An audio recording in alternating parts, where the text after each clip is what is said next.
الحمد لله رب العالمين الرحمن الرحيم مالك يوم الدين إياك نعبد وإياك نستعين اهدنا الصراط المستقيم صراط الذين أنعمت عليهم غير المغضوب عليهم ولا الضالين.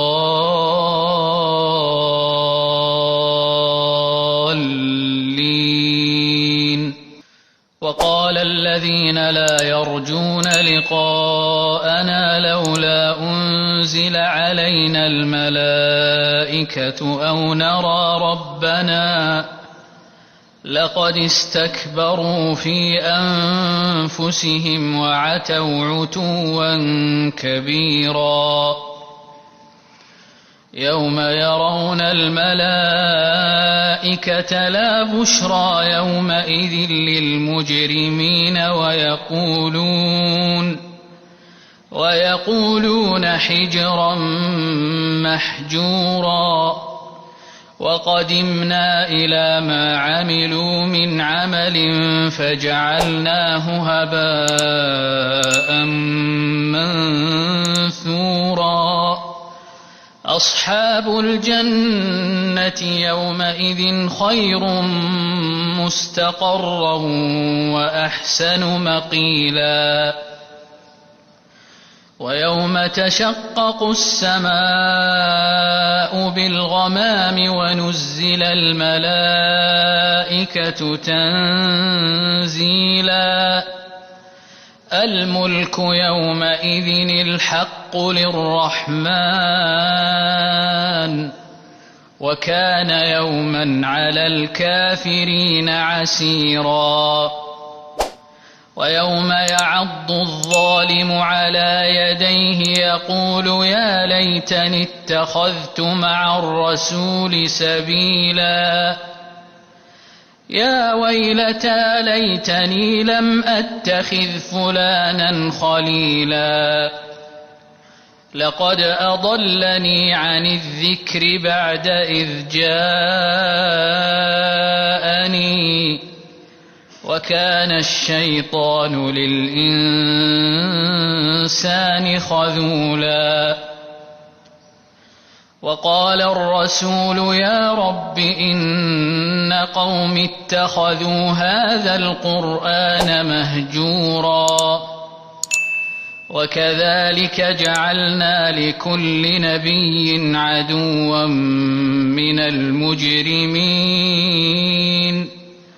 وكفى بربك هاديا ونصيرا وقال الذين كفروا لولا نزل عليه القرآن جملة واحدة كذلك لنثبت به فؤادك ورتلناه ترتيلا ولا يأتونك بمثل إلا جئناك بالحق وأحسن تفسيرا الذين يحشرون على وجوههم إلى جهنم أولئك شر مكانا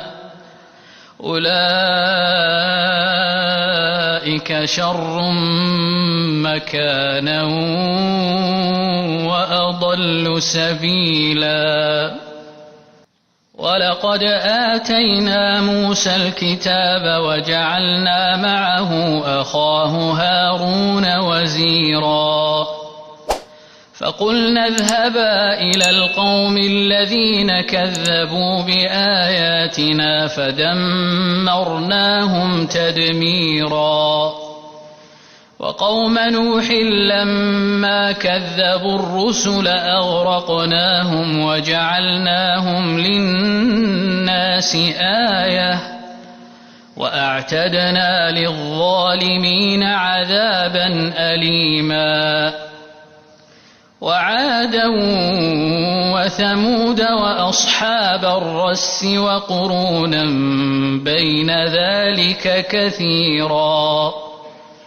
وكلا ضربنا له الأمثال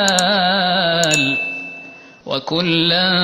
تبرنا تتبيرا ولقد أتوا على القرية التي أمطرت مطر السوء أفلم يكونوا يرونها بل كانوا لا يرجون نشورا وإذا رأوك إن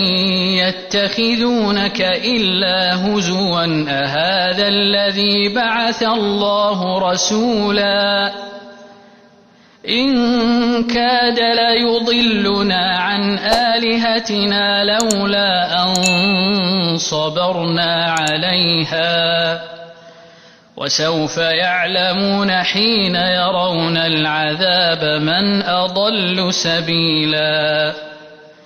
أرأيت من اتخذ إلهه هواه أفأنت تكون عليه وكيلا أم تحسب أن أكثرهم يسمعون أو يعقلون